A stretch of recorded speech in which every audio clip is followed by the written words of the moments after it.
lá. Agora sim. Olha, agora vai dar certo. Vamos lá. Alberto. Adicionar. Vamos lá, Alberto. Ok, agora Oi, vai.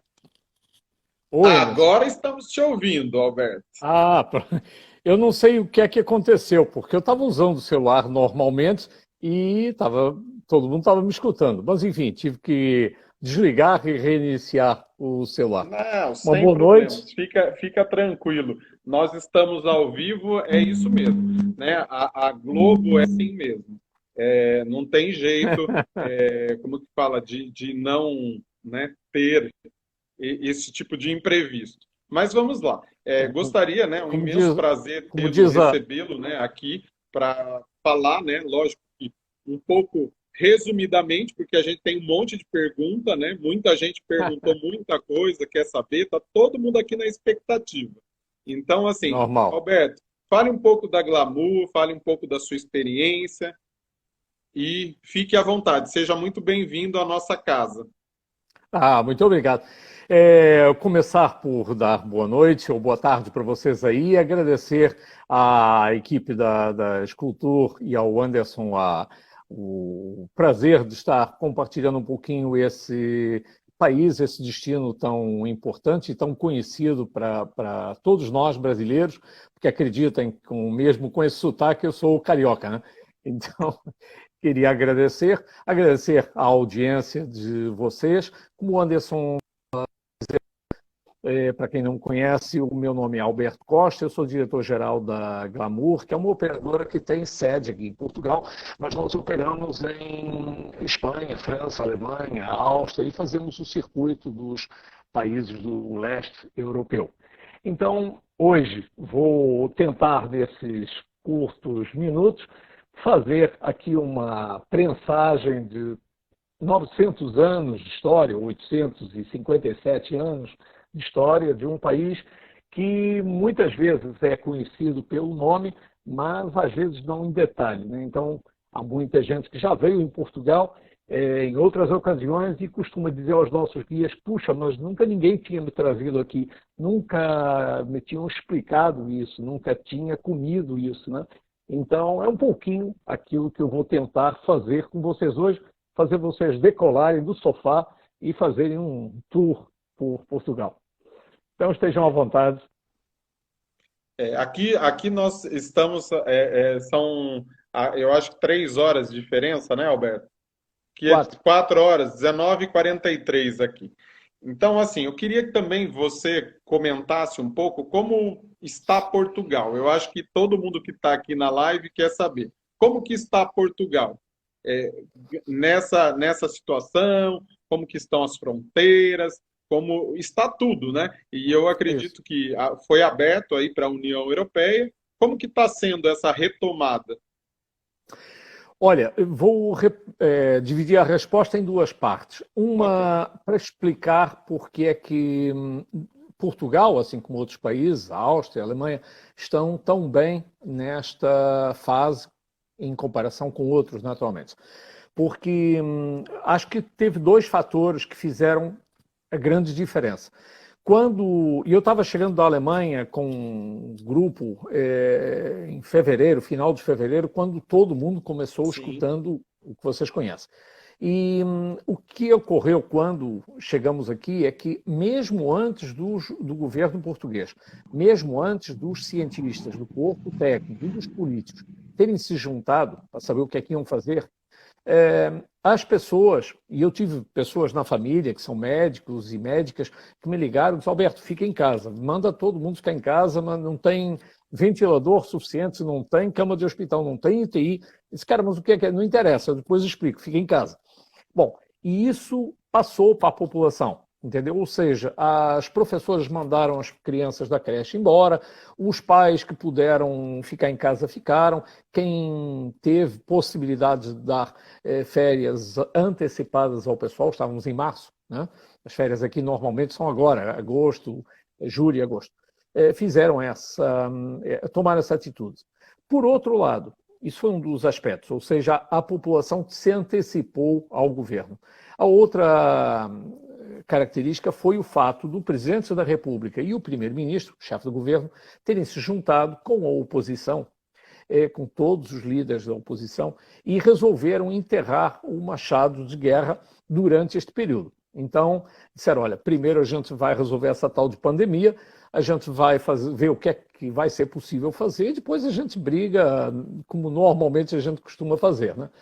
E acho que isso, apesar de acertos e erros, e andaram para frente, para trás, agora aumentaram um pouquinho o número de casos, estas últimas 15 dias, porque, claro, abriram as fronteiras e é natural nas férias terem aumentado um pouquinho, assim como há um mês e meio atrás, quando o mercado reabriu, começaram as empresas funcionando, o comércio, enfim.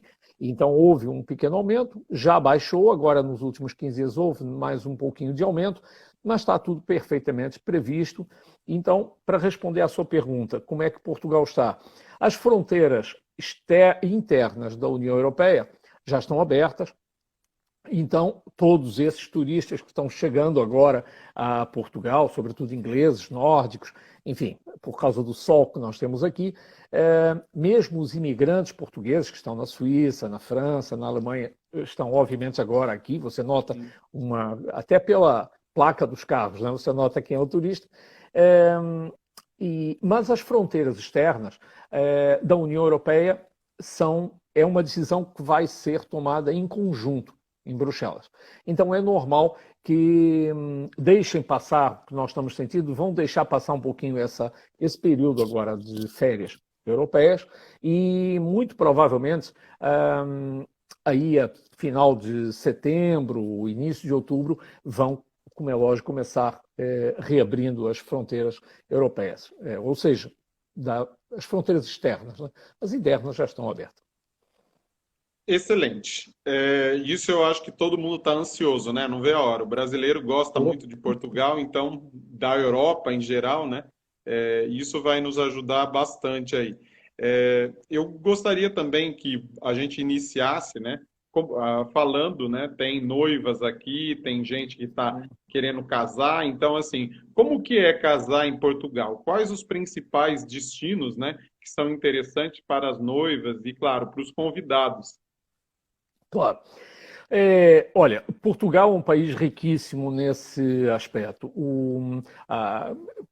Portugal, neste momento, é o país dos eventos, né? Na Europa é o país dos eventos, por muitas razões. Não é só pelo clima, isso sempre esteve, o número de 3.300 horas de sol por ano, obviamente, sempre existiram, mas é também pela organização desse tipo de eventos. Casamento é apenas um deles, mas Portugal está na moda dos eventos empresariais, comerciais, culturais. Nunca houve tanto show em Portugal quanto nesses últimos anos, claro, tirando este ano, este primeiro semestre, como é óbvio. Agora, para responder à sua pergunta, virou moda agora, sobretudo para as noivas brasileiras, né?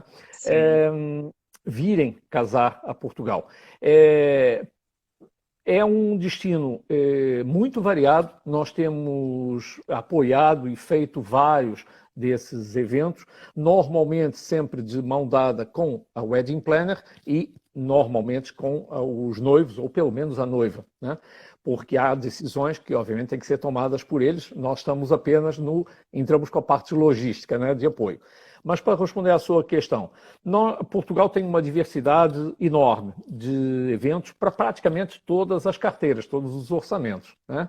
Então, desde a Ilha da Madeira, onde você tira partido das flores, da exuberância das montanhas, da presença, omnipresença do mar. Depois fazemos, inclusive, passeios de iate com os noivos, ou com a família, ou com os convidados, antes ou depois do casamento, né? Porque tem sempre aqueles eventos de despedida do solteiro, mas, sobretudo, focando nos noivos, passeios de iate ou de catamarã. Já tivemos inclusive, de uma caravela, o que é interessante, como evento, né? Você levar os seus convidados numa caravela, né? Antes ou depois do casamento. Maravilha, né? É muito interessante. E nos Açores, é um outro arquipélago, né? E você tem as águas termais que descem do vulcão. Então, você fazer um casamento no meio da floresta, você jura, Anderson, que você, andando pelo meio da floresta, e normalmente ali no Jardim Botânico, você jura que vai encontrar o Adão e a Eva na primeira palmeira à direita, né? Nossa. Então, é realmente muito interessante. Outro aspecto muito importante, que é levado em conta nos eventos, casamento também, é a questão da segurança. Portugal é a terceira nação mais segura do planeta pela terceira vez este ano. Pela terceira vez este ano. Então, isso acaba tendo um peso. E antes era a quinta. Olha E, só. portanto, é um país onde você não tem esse tipo de preocupação que muitas vezes, infelizmente, acontece em outros lugares. Mas falando aqui da parte continental de Portugal, você tem desde o Minho, com paisagens, com quintas, vinícolas, inclusive, quase todas as vinícolas, pequenas e médias, já viraram um centro de eventos, né? Não Sim. produzem apenas vinho.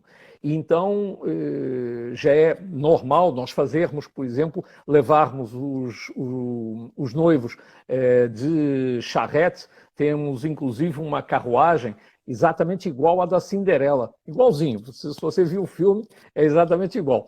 Então, é muito legal os noivos chegarem à igreja ou saírem da igreja na charrete da Cinderela. Mas é normal também levarmos os grupos, o nosso ônibus vai buscar no aeroporto os convidados e eles sobem o Rio Douro até lá em cima, ao Alto Douro Vinheteiro, onde muitas vezes fazem a boda, né, fazem o casamento ou o almoço, mas sobem de barco. Então vão subindo nas eclusas e o barco normalmente fica exclusivo para os noivos, né? Então é um espetáculo à parte, né? E andar depois de barco, antes ou depois. Todas essas vinícolas são locais fantásticos, mas existem muitos outros hotéis, por exemplo, que estão em campos de golfe, termas, hotéis termais, em que você tem pinturas, como é o caso do de Vidago, por exemplo, só para falar um aqui em cima, em que as paredes estão pintadas à mão, as portas estão pintadas à mão. É magnífico. Se vocês procurarem Hotel Vidago Palace. Mas, obviamente, em Lisboa também, em Coimbra, né? E, obviamente, em Fátima, por ser um dos santuários. Da última vez tivemos, inclusive, um grupo, eu acho que tinha comentado isso com você outro dia, quando estávamos falando no tema casamentos, em que a família veio do Brasil, eram 11 familiares, os dois noivos, naturalmente, e 50 convidados. E fizemos duas programações, uma para a família e outra para os convidados, né? Porque normalmente os convidados ficam menos tempo e fazem outra programação. Então, é muito interessante no tema casamentos, as noivas que estão nos escutando, ou os wedding planners que estão nos escutando, saberem, por exemplo, que nós temos aqui magníficos confeiteiros. Está vendo aqueles bolos de casamento os mais sofisticados? Existem, obviamente, e são autênticas obras de arte, né? Aqueles bem casados, para quem está habituado, obviamente, na cultura brasileira, ter os bem casados, né? Não era uma coisa comum aqui, porque ninguém sabia o que era bem casado, e com a quantidade de confeiteiras brasileiras hoje em dia que existem, bom, você tem aqui de tudo. Mas tem, inclusive, nós fazemos, claro, combinados com as wedding planners, até aqueles brindes para os convidados, até alguns em filigrana, que é uma coisa típica de Portugal, sobretudo aqui do norte. Enfim, então, no quesito... Opções é o que não faltam. Desde a igreja, nós temos corais que, obviamente, combinam, cantam à capela, né? Então, não falta rigorosamente nada para qualquer orçamento que... a noiva só tem que trazer o noivo, o resto a gente providencia. a gente providencia. Excelente. Bom, vamos falar um pouco, né, da região do Algarve, né? O que que as pessoas podem esperar dessa região, né? E quais as experiências que elas poderiam estar fazendo, visitando a região do Algarve, que é lindíssima, por Portugal sinal. Portugal é um retângulo, para quem não tem presente o mapa, é um retângulo na vertical, como se fosse um celular. E o Algarve é a fatia inferior do celular, ou seja, a parte de baixo. É a parte que tem as águas do Atlântico mais quentes, né? E porque sofre a influência das águas, das correntes marítimas que vêm do Mediterrâneo, e, portanto, que banham a parte de baixo, a costa sul de Portugal. Então, as águas são muito quentes. Para vocês terem uma ideia, o meu irmão ontem está lá no Algarve e ontem estava me dizendo que a água estava a 24 graus, né? Então, é quase uma sopa, né? Tem muita piscina térmica que não tem isso. Então, são águas fantásticas, as paisagens são muito bonitas, porque é uma região, ao contrário do que ocorre na costa oeste, a costa sul é feita de praias de arenito. Arenito é uma pedra pobre, é quase como se fosse areia prensada. Então, isso faz com que, ao longo dos milênios, as ondas do mar batendo foi escavando grutas enormes, falésias muito grandes. Então, você tem campos de golfe praticamente no limite da falésia, né? Tem buracos de campo de golfe no limite da falésia.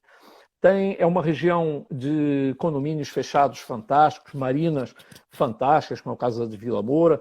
Então, uma região muito glamurosa, puxando aí um pouquinho o gancho a glamour, mas é uma região muito bonita, muito rica, onde você nota também um tipo de turista de classe média alta, olhando para os condomínios. Os condomínios são fechados no sentido, digamos, privativos, mas muitos deles você não vê muro, você não sabe onde é que acaba a grama da prefeitura e a grama do jardim do indivíduo, né? Então, é uma região muito bonita. Isso por um lado, ou seja, do ponto de vista paisagístico. Nós, por exemplo, falando em experiências, uma das coisas que obviamente fazemos, para além das praias naturalmente, é fazer visitas a essas grutas, que muitas delas só têm acesso pelo mar. Então, fazemos visitas em catamarã, também numa caravela. É muito legal as pessoas irem, por exemplo, no final da tarde, fazer essas visitas. Temos visitas é uma região que esteve sob influência árabe, tal como o sul de Espanha, embora menos, mas durante muitos mais anos que o norte. Então você nota isso na paisagem, mas nota isso também na gastronomia, nos doces árabes, nos figos, nas cidades. Visitamos cidades como Silves, por exemplo, que você se sente transportado para a época árabe, né? E você vê isso nos azulejos, nas chaminés. Então, sem levar uma aula de história, mas nós contextualizamos isso. Depois temos também a parte histórica dos descobrimentos portugueses. Você nota ainda a escola de Sagres não existe mais, mas existe o local onde ela foi fundada, a cidade de Lagos, que é uma cidade lindíssima. Enfim, então contamos um pouquinho tudo isso e vocês têm essa oportunidade de conhecer uma região totalmente diferente do resto de Portugal. Eu costumo dizer que Portugal é uma amálgama de boas experiências, de locais muito diferentes e todos eles muito agradáveis. E o Algarve é realmente um deles fantástico. Não tenho dúvida. E a região do Alentejo, que é muito famosa aqui, tem música, enfim, a cultura é muito pujante nessa região. Poderia compartilhar? E Claro. no caso, né, alguns roteiros a gente vê aqui do Brasil que não tem a pernoite ali em Évora. Vale a pena ficar uma noite em Évora? Conta pra gente aí se é ou não válido pernoitar nessa cidade, que muita gente me pergunta isso. Anderson, a região do Alentejo é a que está logo por cima do Algarve, subindo um pouquinho, é a região que está por cima. Para você ter uma ideia, o Alentejo representa, em termos de área, 1/3 de Portugal. Nossa. Évora é apenas uma das cidades importantes. Então, quando a resposta à sua pergunta, se vale a pena pernoitar uma noite em Évora, a resposta é não. Por quê? Porque você jamais deve ficar, é um pecado você ficar uma noite só em Évora. Entendeu? É um pecado. Apesar de estar muito perto de Lisboa, nós estamos falando de 2 horas de ônibus, né? Talvez nem isso. E tem autoestrada, e está muito próxima da fronteira de Espanha. Mas o que nós sugerimos, mesmo quando as pessoas, em roteiros que as pessoas dizem, já conheço Lisboa, já conheço Sintra, já fui a Estoril, Cascais, vamos conhecer o Alentejo. Saímos mesmo até do aeroporto, em 1h30, 2 horas você está em Évora, e além da cidade ser muito interessante, tanto o seu passado megalítico, né? Ou seja, pré-histórico, mega de grandes litos de pedra. Né? Você tem um dos maiores cromeleques. Cromeleques é um conjunto de menires, né? Aquelas pedras que o Obelix carregava nas costas. Né? É um dos maiores, está exatamente na porta de Évora. Temos depois o passado romano de Évora, que foi fundada como Évora Cerealis, exatamente como homenagem à deusa deles, da fertilidade, e o passado medieval. Foi ali também que a Inquisição fundou o primeiro tribunal de Inquisição. Então, toda essa história você encontra em Évora. Mas, à volta de Évora, você tem uma série de outras cidades bem pequenininhas que, fazendo aquilo que a gente chama de malquer, né, para não andar pulando de cidade em cidade, ali a meia hora você tem Arraiolos, famosa pelos tapetes, pelas tapeçarias. Você tem vinícolas como a do Crato, por exemplo, que são fantásticas em Estremoz. Em cidades medievais, como é o caso de Monsaraz, Reguengos de Monsaraz, nós temos passeios de stand-up paddle e de lancha no Alqueva, que é só o maior lago artificial da Europa. Fica exatamente ali do lado. Nós temos passeios de bicicleta, a cavalo. As vinícolas do Alentejo são as mais conhecidas. O vinho do Alentejo é o mais alcoólico, mais encorpado. Para os escansões ou os gourmets, é um prato cheio, né? Você tem ali olivais a perder de vista. Os olivais começam ali mais ou menos depois de Lisboa e acabam em Barcelona. Então, você vai por aí fora, só vê vinha e oliveiras. Então, fazemos as degustações, obviamente, de vinho, mas as degustações também de azeite, que é uma coisa menos conhecida no Brasil, mas uma experiência muito interessante. Temos termas funcionando dentro de Évora, termas ainda do tempo dos romanos. É uma experiência fantástica, entendeu? A gastronomia é incrível. E se a gente quiser alargar um pouquinho ali, e alargar é 1 hora de caminho, atravessamos a fronteira de... Agora, praticamente, não existe, né? Só existem 2 placas entre Portugal e Espanha, mas a autoestrada é a mesma. Vamos até Badajoz, ou Badajoz, como os espanhóis falam, que é uma cidade fantástica, com o Rio Guadiana correndo. Vamos até Mérida, que é um pouquinho mais em cima, para vocês verem uma cidade romana praticamente intacta. Então, é um pecado passar uma noite só em Évora. Se eu respondi bem a sua pergunta. O Paulinho passou aqui, o Paulinho falou que também ele adora os queijos dessa região. Então, você sabe eu não que sabia. Só isso, se a gente fosse falar de enogastronomia, dava uma live. Só ali a região do Alentejo. Porque você no Alentejo tem praias infinitas, Anderson. Você tem montanhas, com o caso da Serra da Rábida, a Península de Setúbal, cidades como Palmela, como Azeitão. Ele falou dos queijos, por exemplo. O queijo de Azeitão é famosíssimo. Você tem praias infinitas. Está vendo aquelas praias que você olha para a direita e para a esquerda e vê uma língua de areia amarelinha, perdida no meio do nevoeiro, no meio da neblina? São essas do Alentejo, entendeu? Então, tem experiência praticamente infinita no Alentejo. Estamos falando de uma região que é um terço da área do país. É Não muita, sei se, não sei se é eu muita respondi coisa cabalmente para se à pergunta. conhecer. Não sei se respondi cabalmente a pergunta se convinha ficar uma noite em Évora. Tá vendo, pessoal? Tem que ficar mais. Lógico. Bom, agora a gente vai para onde eu acho que os brasileiros mais conhecem e mais visitam. Lisboa, a capital de Portugal, polo de uma região multifacetada, que apela a diferentes gostos, sentidos, pontos, né, que são imperdíveis. Gostaria também que você comentasse um pouco sobre Setúbal nessa. Setúbal é exatamente essa região, é uma cidade, foz do rio Sado, que é uma região de praias lindíssimas, para quem tem na mente aquelas praias de gregas ou da Itália, né?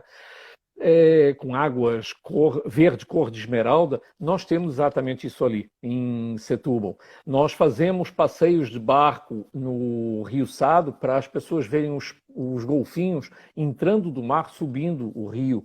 Tem ali uma presença muito forte dos romanos na época. Eles vinham buscar sal, peixe naturalmente, e vinham fazer aquilo que a gente hoje conhece como conservas. Existem umas tinas enormes em pedra e eles socavam esses peixes com sal e depois colocavam dentro daquelas ânforas e embarcavam ou pelas estradas, pelas vias romanas, ou de barco, naturalmente, para distribuírem pelo Império. Então, essa região é fantástica. Mas você estava falando inicialmente de Lisboa. Lisboa é uma capital, obviamente, como vocês sabem, de Portugal, é a capital de Portugal, uma das cidades mais importantes da Europa, historicamente, uma cidade que tem mais de 2.000 anos. Ela começou, já teve vários nomes, mas começou inclusive por ser chamada Ulicipos, isso porque os romanos tinham uma memória das lendas gregas de Ulisses, né? Que teria fundado uma cidade no fim da Terra, no fim do mundo. Ora, o fim do mundo para eles era aqui. É aqui que acaba a Terra, é aqui que começa o oceano fantasmagórico daquela época, era aqui que era o fim da Terra. Né? Por isso é que nós temos aqui, até bem perto da minha casa, o Cabo Finisterra, fim da Terra. Né? Então, para eles era exatamente isso. E Lisboa teve, então, uma presença, primeiro, fenícia, cartaginesa, todos esses povos que navegavam pelo Mediterrâneo vinham navegando pela costa e quase tropeçavam em Lisboa, porque a ponta de Cascais, que se vocês virem no mapa, é quase um bicozinho, é a foz do rio. Então eles vinham, obviamente, se ancorar aqui. Então, há mais de 2.000 anos, a Lisboa que nós visitamos hoje, você pode descer no subterrâneo, ali na Praça da Figueira, bem no centro de Lisboa, e visitar a parte romana, a Lisboa romana da época. O que é hoje o Rossio era o circo romano, onde quem conhece, quem viu aquele filme do Ben-Hur e todos esses filmes de época, né, era exatamente ali que eles tinham aquelas corridas com as bigas, com os gladiadores. Descobriram agora há pouco tempo, nem foi há muito, os anfiteatros que os romanos tinham nessas encostas, fica na encosta do castelo, enfim.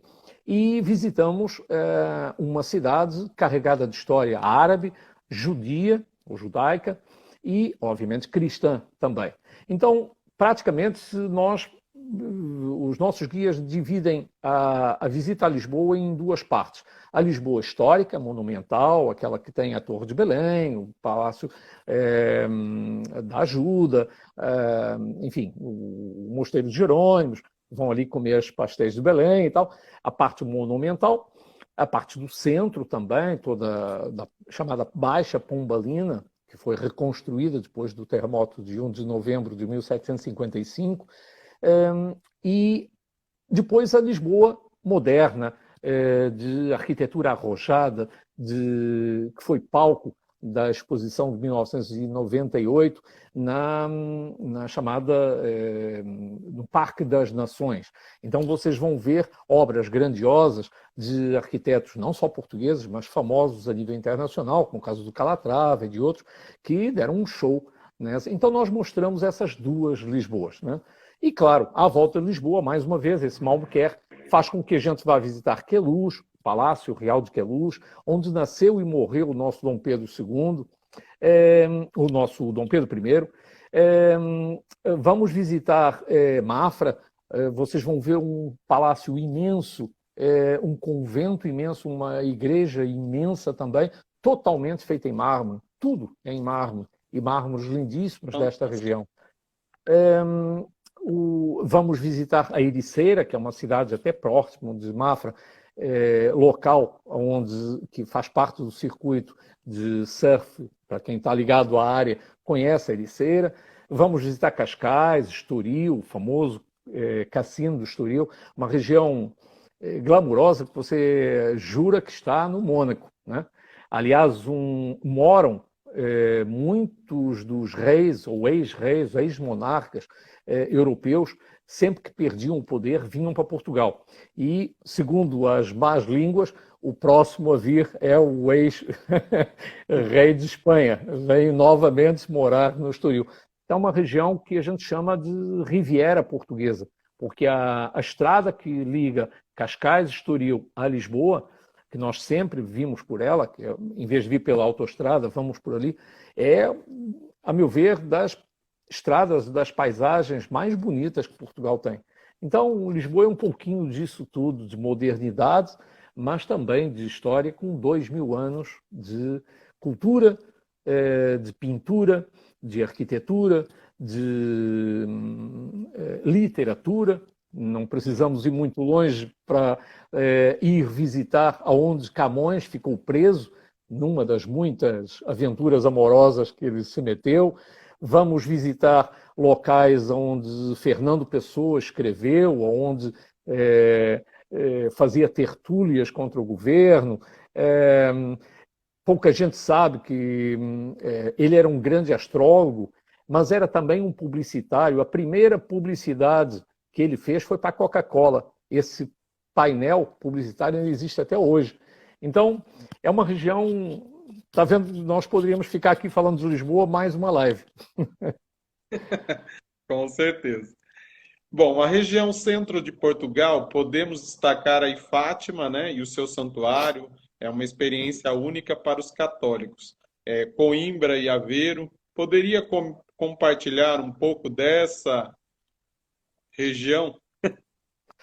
Olha, dava mais uma live. Sim, com certeza. Obviamente, Fátima é o altar de Portugal, né? É conhecida com isso. Já houve ali cerimônias famosas, sobretudo quando vêm os papas, mas, mais uma vez, nós, nos roteiros, fazemos sempre por pernoitar em Fátima, porque vamos conhecer a região centro e permitimos às pessoas uma experiência espiritual, mesmo quem não tenha confissão religiosa católica, mas que tenha sensibilidade espiritual. Eu já vi um senhor chorar e me dizer, ao sentir a emoção da procissão de velas, que ele nem sequer católico era. Mas a energia que você sente é uma coisa tocante, você não sai dali indiferente. Entendeu? Então, essa emoção, porque, como eu já comentei várias vezes com vocês, as nossas viagens são sempre sensoriais, são sempre enogastronômicas, são sempre culturais, são sempre históricas, nunca são apenas para passar nos pontos turísticos tradicionais. E essa faz parte de uma das experiências, e por isso o pernoite ali em Fátima é sempre agradável, e depois saímos dali para ver o resto da região centro. Você citou Coimbra. Claro, Coimbra é fundamental, foi a segunda capital de Portugal, a primeira foi Guimarães, a terceira Lisboa, mas Coimbra foi, à medida que o rei de Dom Afonso Henriques foi conquistando o território aos árabes, ele ia trazendo a capital sempre para a fronteira, né? Então, Coimbra era uma delas, está nas margens do rio Mondego, um rio lindíssimo, tem a universidade, que todo mundo deve conhecer, pelo menos quem está ligado à medicina ou à advocacia, né? A direito, conhece a fama da Universidade de Coimbra, é uma das mais antigas da Europa, que nós visitamos também, tem a biblioteca universitária mais bonita do mundo, a Biblioteca Joanina, porque foi paga pelo rei Dom João, por isso tem esse nome. É lindíssima, só isso vale a visita, né? Não é normal as pessoas, por exemplo, que vêm da América, saberem ou visitarem a cadeia dos estudantes, para a reitoria, e é uma universidade que você visita e cruza com os alunos, cruza com os professores, né? Mas contamos ali também a lenda, para quem gosta de Shakespeare e conhece o Romeu e Julieta, se desiludam. O Shakespeare nunca saiu da Inglaterra, é um cara muito bom, mas ele nunca saiu da Inglaterra. Não adianta tirar fotografia lá em Verona, aquela varanda, porque a Julieta nunca morou ali, ele inventou aquilo tudo. Nós temos aqui bem melhor, Anderson, é bem mais dramática e bem mais real e bem mais documentada o amor proibido de Pedro e Inês, né? Então, toda aquela expressão que todo mundo conhece, agora Inês é morta, nós contamos no local onde isso se passou, onde eles choraram, onde eles se apaixonaram, na Fonte dos Amores, no Penedo das Saudades, enfim. Vamos depois a Alcobaça ver os dois túmulos deles, que estão de pés, voltados um para o outro, porque ele deixou escrito num documento que existe até hoje, que ele queria ser enterrado de pés voltado para a sua amada, porque quando no final do mundo a ressurreição dos mortos permitisse que eles se levantassem, fossem exatamente as duas primeiras pessoas que se vissem, fossem eles os dois. Então, isso dentro do maior convento beneditino da Europa. Sim. O primeiro era da Ordem de Cister, de Claraval, mas já foi destruído. Então, esta é cópia.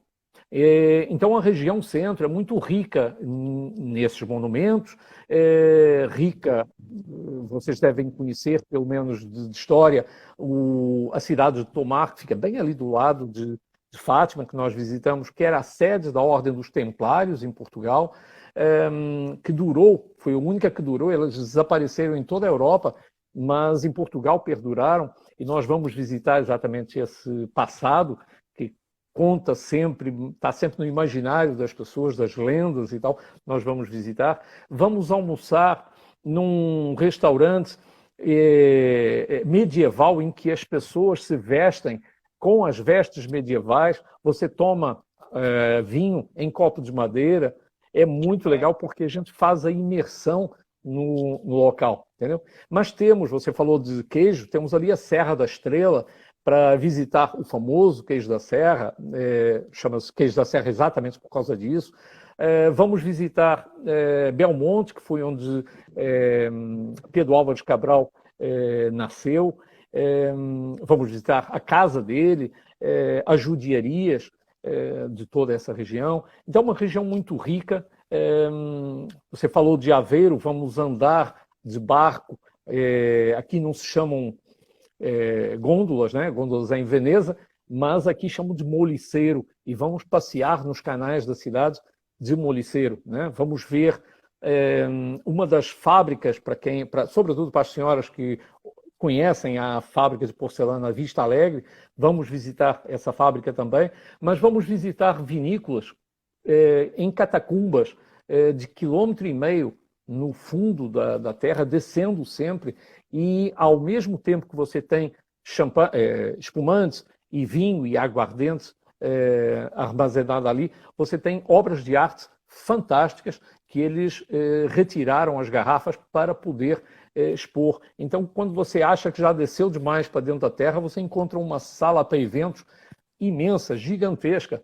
E então essas experiências fazem, obviamente, as grutas de estalactites e estalagmites, com rios correndo, com iluminação e com música clássica lá dentro, é um show à parte, né? Então isso é a região centro. E estamos subindo para o norte, sempre aumentando a densidade de experiências que vocês podem ter em Portugal. Gente, olha, eu já estou viajando aqui, sem ter saído ideia, aqui, ó. Falei para a ideia vocês que ele conhece muito. Hoje é uma aula mesmo, como o pessoal está falando aqui. Olha só, e a região né, a região do Porto, né, a região norte ali, o que podemos destacar? E é muita gente que está aqui me perguntou sobre a festa junina de Porto.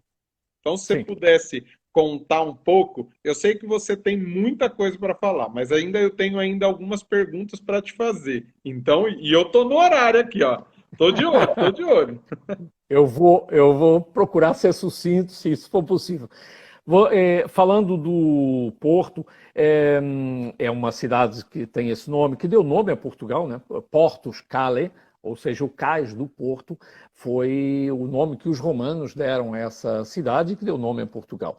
É talvez uma cidade fantástica, pela presença do rio, pela omnipresença do vinho no Porto, que se chama, que tem esse nome exatamente por causa da cidade.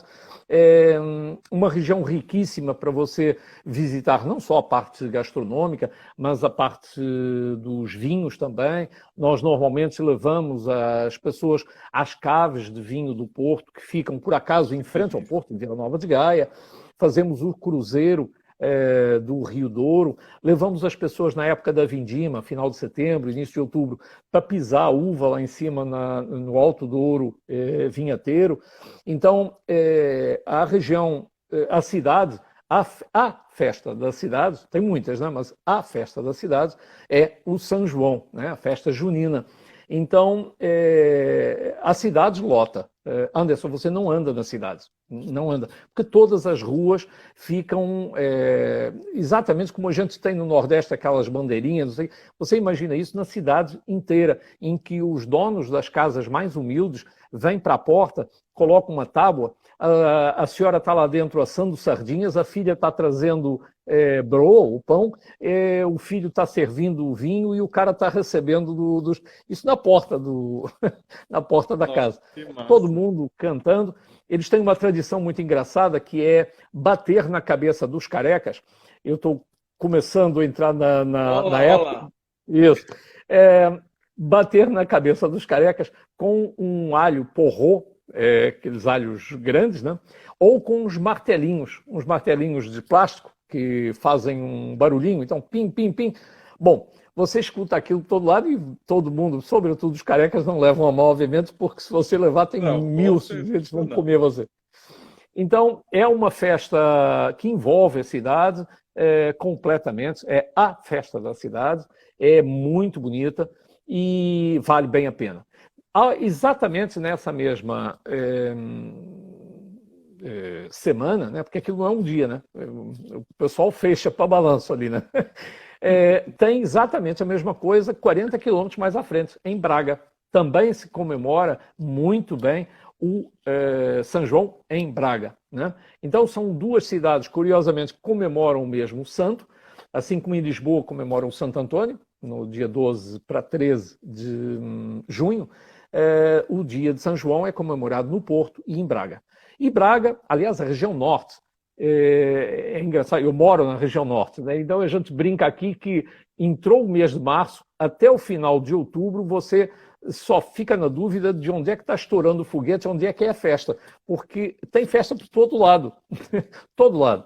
Braga tem, inclusive, várias, já que citei Braga, tem várias festas, tem uma famosa que é na Páscoa, ela rivaliza com a de Sevilha, naquela procissão do Senhor dos Passos, em que todos encapuçados à noite, rodando umas matracas, arrastando umas correntes, aquilo é um show. Mas fazem também a comemoração da invasão romana. Quando os romanos chegaram aqui 125 anos antes de Cristo, fundaram uma cidade que é a atual Braga. que eles chamaram de Brácara Augusta. Augusta por homenagem ao César e Brácara porque eram os povos que viviam aqui. E eles comemoram isso, e comemoram de uma maneira interessante. As professoras levam as criancinhas todas vestidas de Nero, com aquelas túnicas, com a coroa de louros na cabeça. O prefeito da cidade e a mulher vestem o papel do personagem do centurião romano, do governador romano. Você pode casar, as wedding planners que estão nos escutando podem casar segundo o rito romano. Mesmo que você já seja casado, você se inscreve lá o nome da sua mais que tudo, e recebe da mão do governador romano a certidão do casamento segundo o rito romano. Então é muito bonito você ver o envolvimento das pessoas, tal como aqui em Viana do Castelo, no mês de agosto. Olha, agora, é exatamente para a semana, tá? A cidade está toda engalanada. As pessoas vão vestidas para o trabalho, para o supermercado, para a repartição pública, para o consultório médico, com as roupas tradicionais, com a sua filigrana, com os brincos à rainha. Então você vê que o povo se engaja nessas tradições e é muito bonito você ver as gerações mais novas, atuais, irem resgatar essas tradições e, claro, a região enche, né, de visitantes. Então, a gente vai propiciar tudo isso a vocês.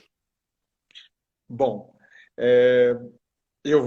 nós temos aqui mais algumas perguntas, aí se você puder aí levar um minuto, eu sei que é muita coisa, muita informação, mas ainda tem uma surpresa no final. Então vamos lá. A Ilha da Madeira, conta um pouco sobre ela. Eu sei que lá tem casamento, a gente já falou no início da live, mas assim, compartilhe um pouco, né, da Ilha da Madeira. Olha, a Ilha da Madeira tem 11 meses de verão e um de primavera. É uma região que fica mais ou menos em frente a Marrakech, ou seja, ela está muito ao sul da Europa, está no meio do Atlântico, então tem um clima fantástico. É uma região muito montanhosa, porque é uma região vulcânica, apesar de não ser tão sentido os vulcões como nos Açores, que ficam muito mais ao norte, mas é uma região vulcânica. Então você tem várias ravinas, a vegetação é omnipresente, chama Madeira exatamente porque quando os descobridores portugueses no século XV chegaram à Ilha da Madeira, ela estava completamente coberta de floresta. Quem conhece aquelas ilhas ali na região de Angra, que a vegetação entra quase na água, né? É exatamente assim. E hoje em dia ela é uma região lindíssima, tem jardins botânicos fantásticos, tem lagoas ou piscinas de água natural. Quase todos os hotéis estão, obviamente, na mesma orla, mas a gente sobe muito, ela é muito alta, e é a única região, Anderson, que eu conheço no mundo em que você pode olhar a paisagem e ver cultivos tropicais embaixo, e quando eu digo tropicais é banana e cana-de-açúcar. Sobe um pouquinho a vista, você vê vinhedos, depois mais em cima você vê cerejeiras, e dependendo da época no inverno, você olha lá em cima e tem neve no pico da montanha. Então você vê gente cortando cana e pegando banana embaixo, e olha para cima e tem neve. Então, em resumo, a Madeira é exatamente isso. Maravilha. Agora eu gostaria que você falasse dos Açores. Essa é a última região, né? Então, assim, a gente conseguiu em praticamente uma hora resumir.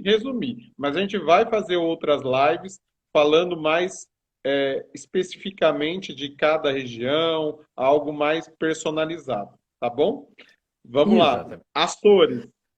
Açores, estamos falando de uma região que está mais ou menos a 1/3 do caminho entre Lisboa e Nova York.